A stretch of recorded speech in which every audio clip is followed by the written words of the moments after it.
Podemos ir, né?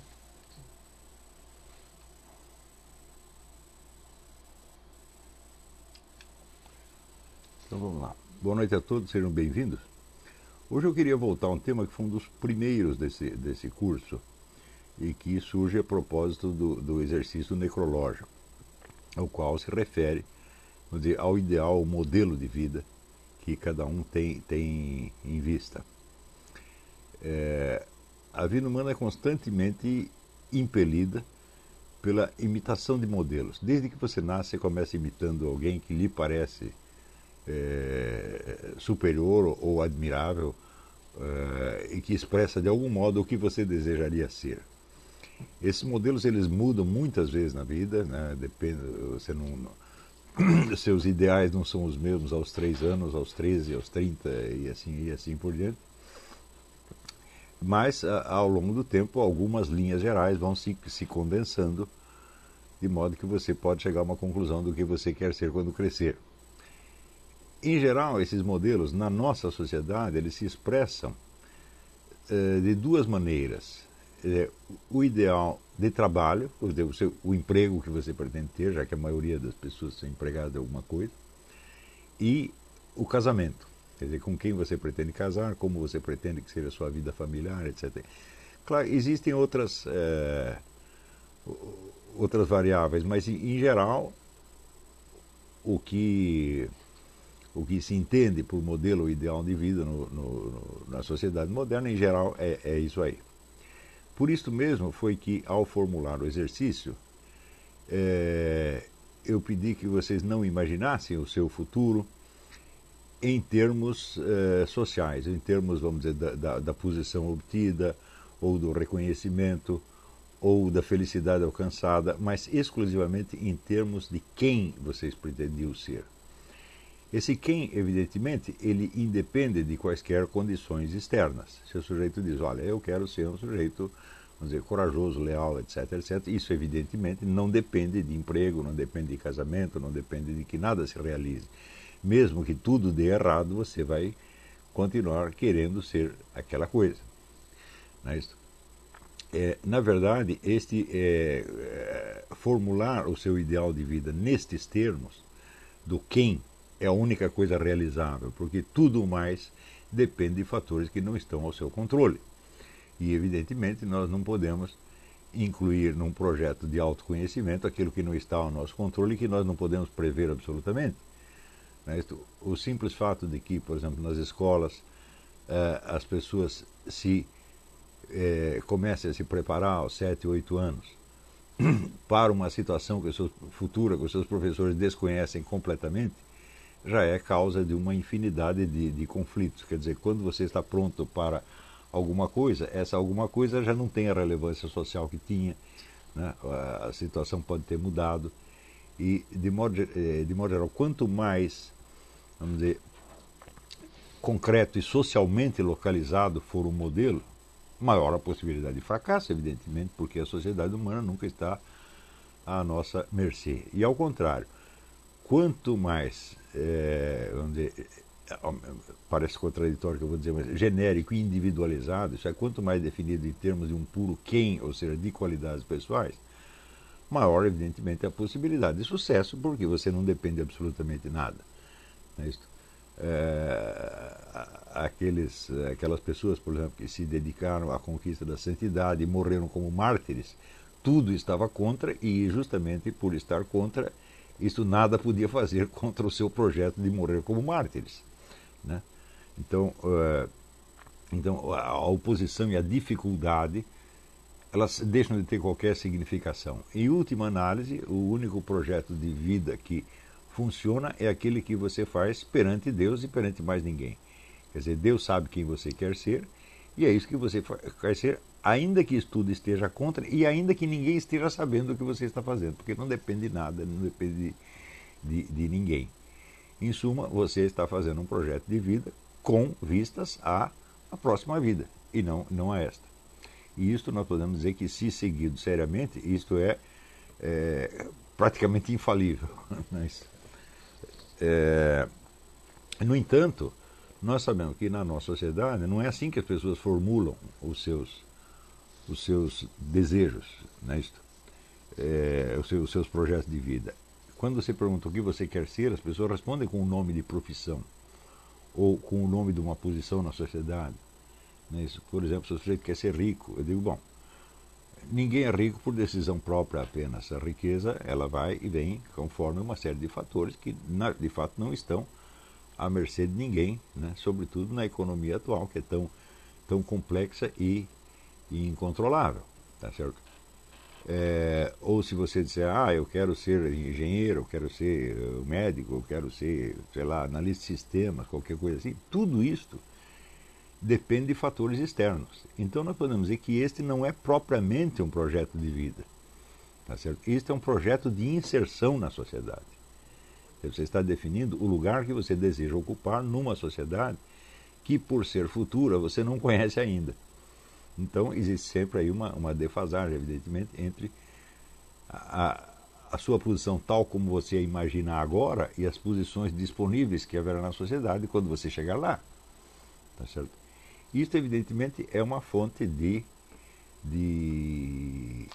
sofrimentos enormes. E, no fundo, existe um sociólogo australiano, John Carroll, ele diz que esta é talvez a principal fonte de culpas, do sentimento de culpa na sociedade moderna.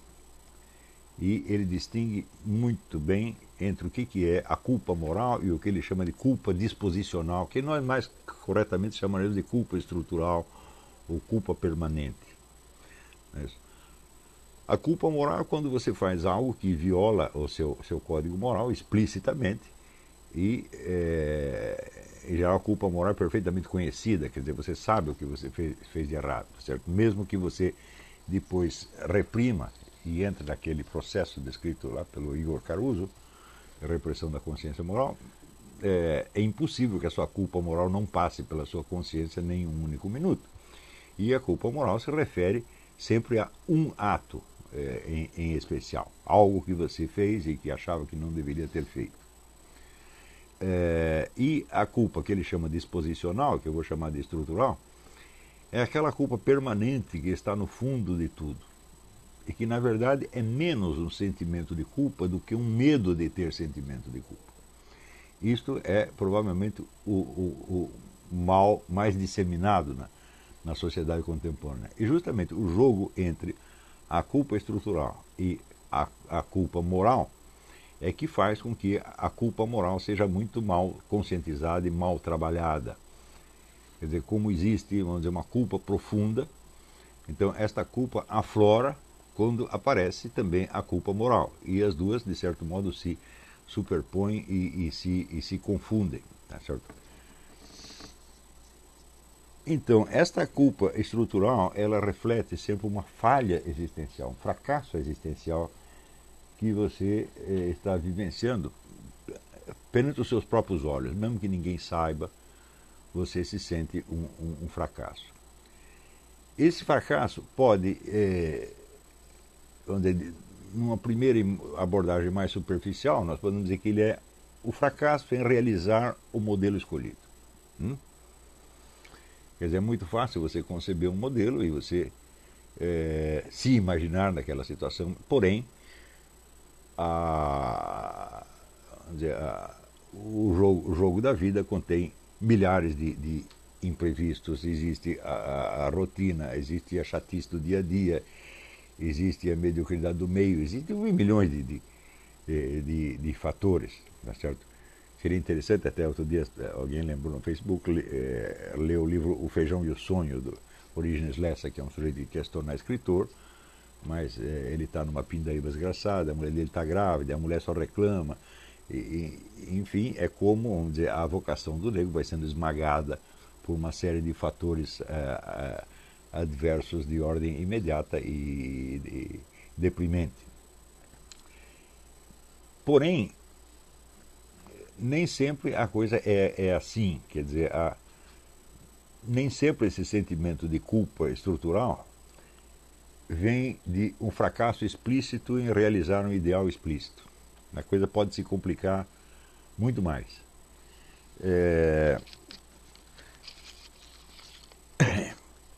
Em primeiro lugar, surge o fato de que essa culpa estrutural, existencial, por ser permanente, ela raramente é conscientizada como tal. Quer dizer, nós tomamos consciência de culpas específicas, esta ou aquela. Tá? Porém, nós interpretamos essas culpas em termos de uma culpa mais profunda que nós carregamos, que nós não sabemos de onde vem, que é justamente a culpa que advém desse fracasso existencial. Então, você pode assumir muitas culpas morais que não são adequadas, às vezes são totalmente falsas, como espécie de camuflagem ou compensação da culpa existencial profunda. Quer dizer, por que tudo para mim dá errado, por que eu fracassei na vida, deve ser porque eu fiz isso, ou porque eu fiz aquilo, ou porque eu fiz aquilo outro. Assim, isso aqui é um processo muito comum. Né?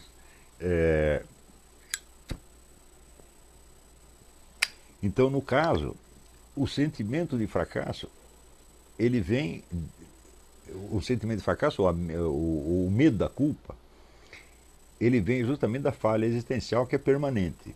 Porém, as explicações que surgem são tiradas, vamos dizer, de culpas ocasionais que jamais poderiam ter esse efeito tão profundo e permanente.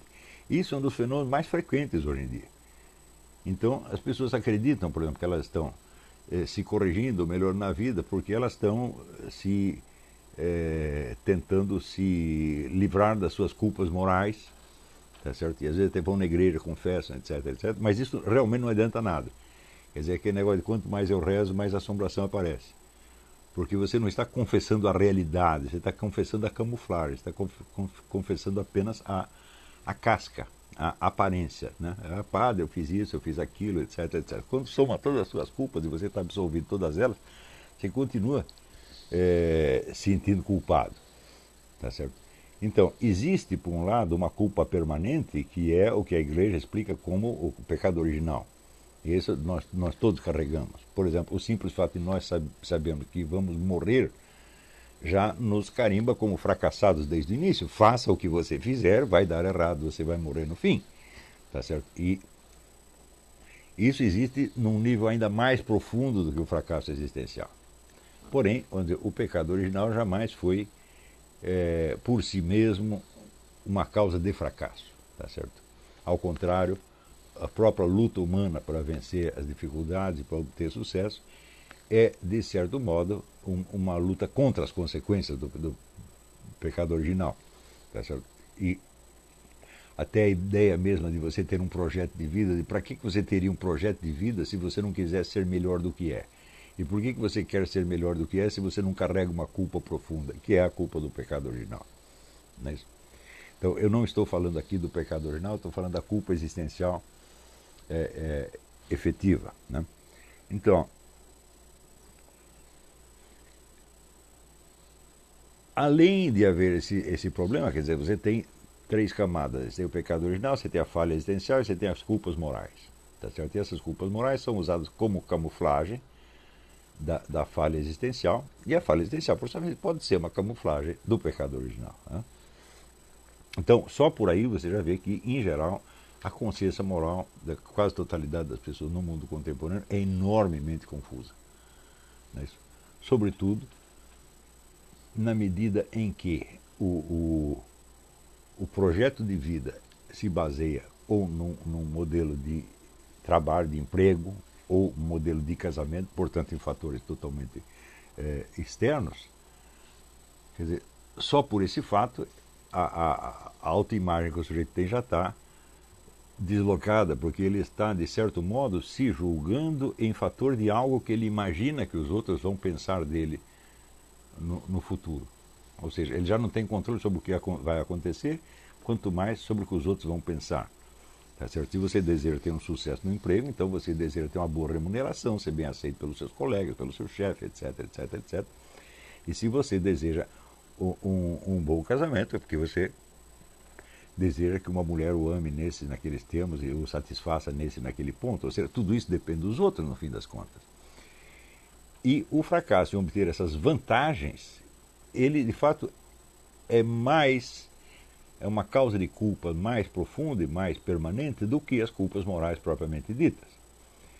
E quando as culpas morais são confessadas como uma camuflagem deste fracasso existencial, você, na verdade, quando você está confessando os seus pecados, disse, padre, eu roubei, eu fumei maconha, eu fiz isso, fiz aquilo, papapá, você está camuflando o seu verdadeiro sentimento de culpa, que é o seguinte: eu estou culpado de não ter dado certo. Ora, não dar certo não é pecado. Não é isso? Então, você usa os seus próprios pecados como camuflagem de uma falsa culpa, não é isso? Baseada num puro fracasso e não num mal que você tenha feito. Isso aqui é muito comum, tá certo?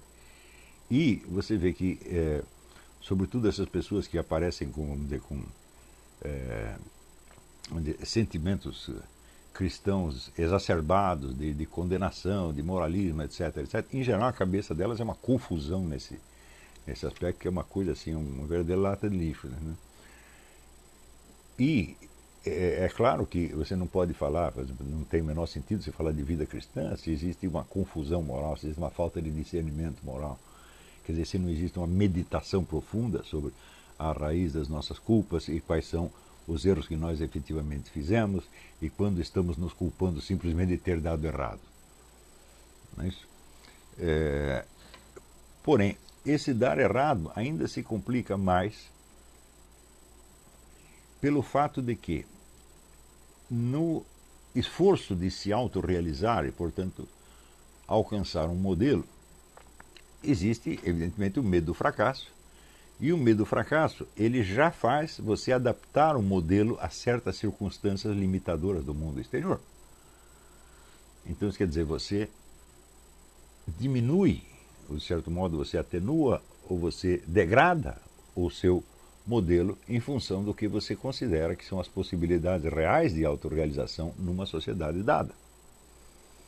Tá certo? Então, isso quer dizer que você vai especificar o seu modelo, você vai adaptá-lo para um determinado meio social.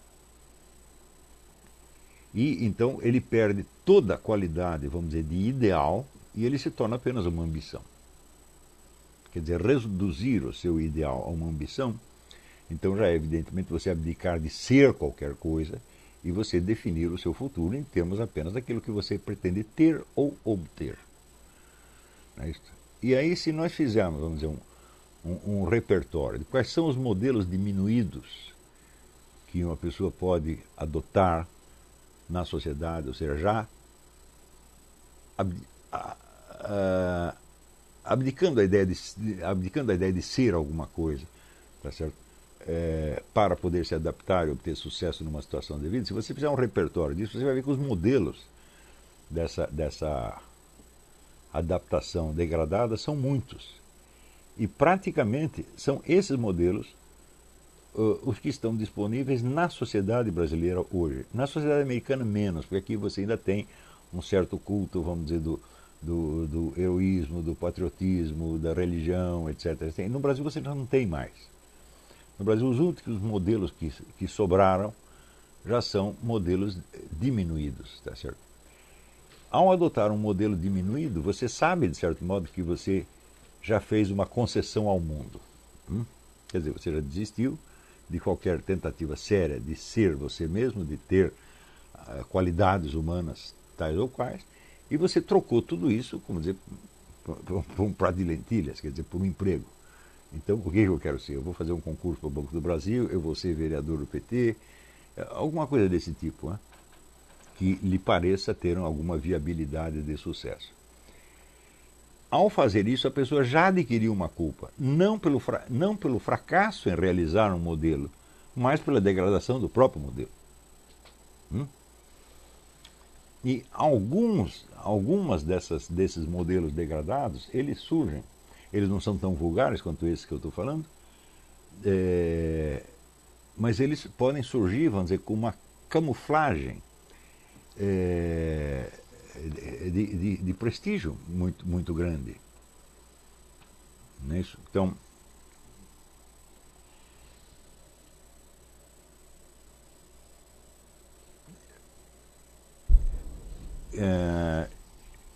eu vejo, por exemplo, um indivíduo que deseja fazer uma carreira na filosofia, mas apenas como, vamos dizer, um técnico lógico, não é isso? Bom, isso aí, de certo modo, não é natural no ser humano. Quer dizer, você adotar uma função assim tão especializada não é algo que possa surgir na sua infância como um modelo de vida. Isso já é uma adaptação posterior. Não é isso? Quer dizer, essas coisas têm um prestígio, tá certo?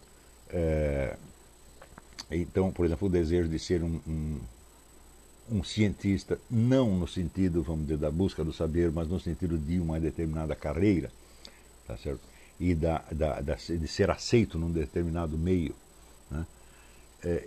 Isso aí já é uma degradação do modelo e ela já traz automaticamente uma culpa, porque você está traindo vamos dizer, o seu ideal de vida, não no curso da sua realização, mas já na raiz mesmo, na escolha do modelo. Se você perguntar assim, mas qual é o encanto, qual é o tipo de atrativo que tem essas coisas, não é isso? Então, eu vejo, por exemplo, um número enorme de pessoas que hoje em dia produzem trabalhos de filosofia que, na verdade, são trabalhos de álgebra ou trabalhos de lógica matemática, ou apenas isso. Qual é exatamente o encanto? Qual é o poder e a recompensa que desejam obter com isto, né? É um domínio sobre os processos lógicos do pensamento. Esse domínio não é humanamente atingível. Quer dizer, nós nunca teremos, vamos dizer, um algoritmo perfeito do pensamento humano. É só você ler o negócio do teorema de Gödel, você vê que isso não vai dar para fazer, né? Mas isso ainda continua sendo uma ambição muito grande para muitas pessoas. Então, em geral, são pessoas que têm medo da sociedade humana e que se recolhem, então, numa vida intelectual muito fechada, voltada para a aquisição deste tipo de domínio sobre o pensamento humano que, aos olhos dele, adquire uma espécie de prestígio mágico. Não é isso? Então, isso aí é muita gente que cai nisso hoje. Agora, acontece o seguinte, então quer dizer que o trabalho filosófico aí, ele adquire, então, o contorno de um trabalho científico. E, nesta mesma medida, ele vai se tornando um trabalho cada vez mais especializado, que não tem interesse para o público geral, mas só para o círculo dos profissionais da área. Com os trabalhos científicos é muito natural que isso aconteça, porque, em geral, os resultados de um trabalho científico só interessarão ao público maior pelos seus efeitos tecnológicos. Não é isso?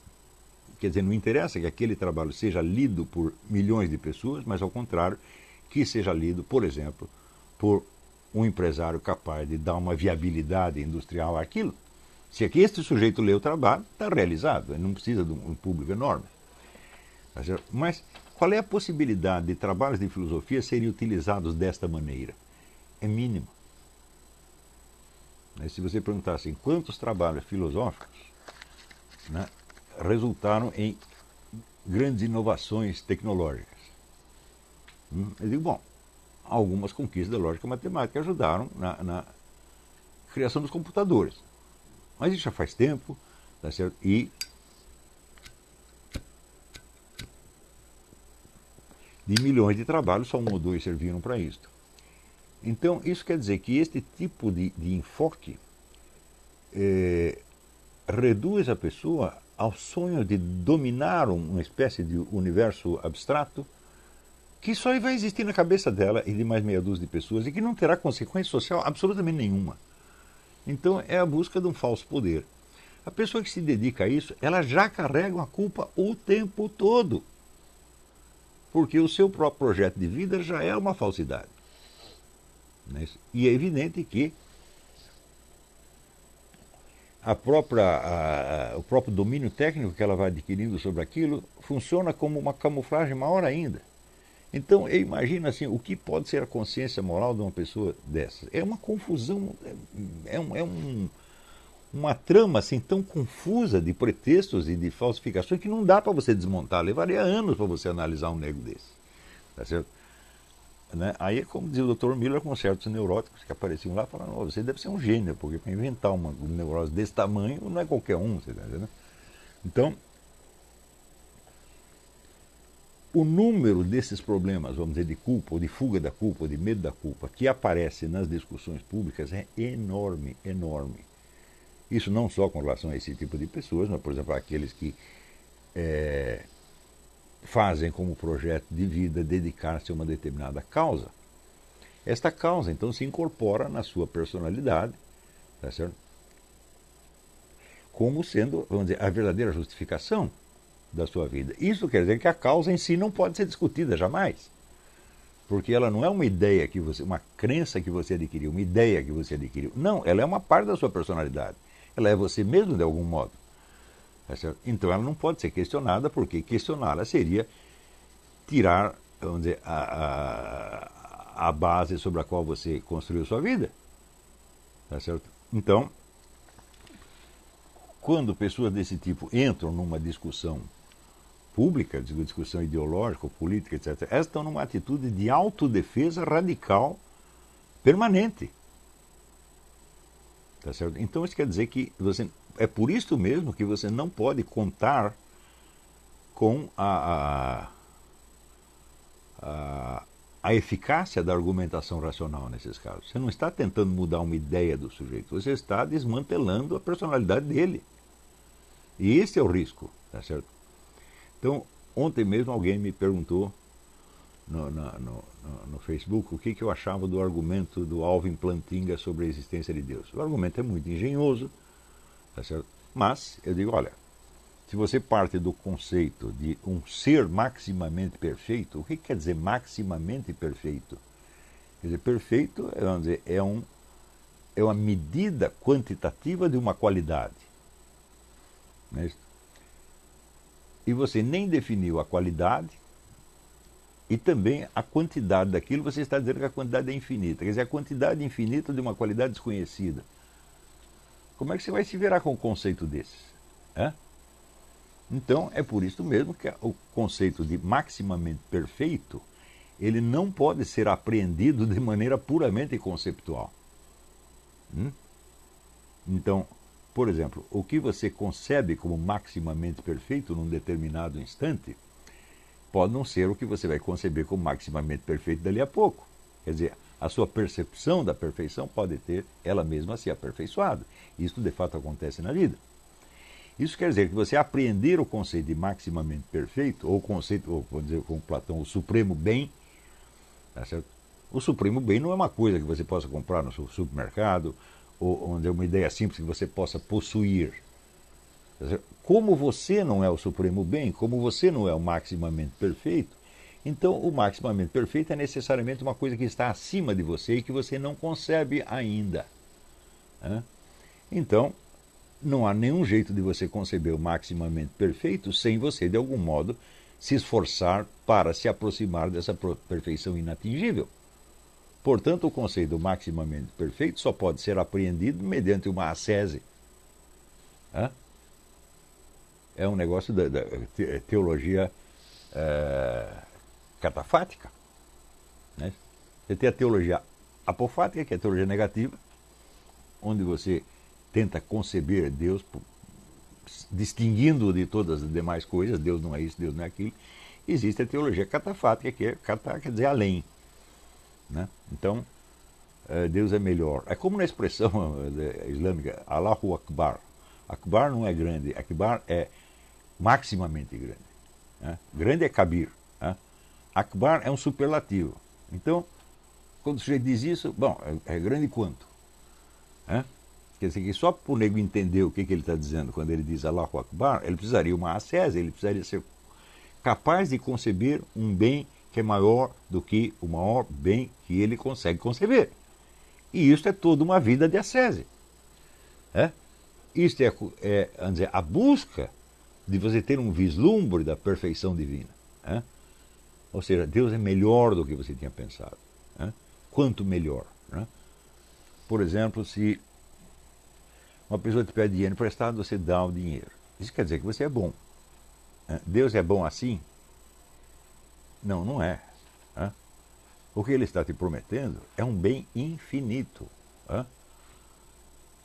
Ele te promete a vida eterna, então isso aí não tem fim. Como é que eu posso conceber a grandeza de alguém cujo benefício que ele me traz já é em si mesmo inconcebível? Hã?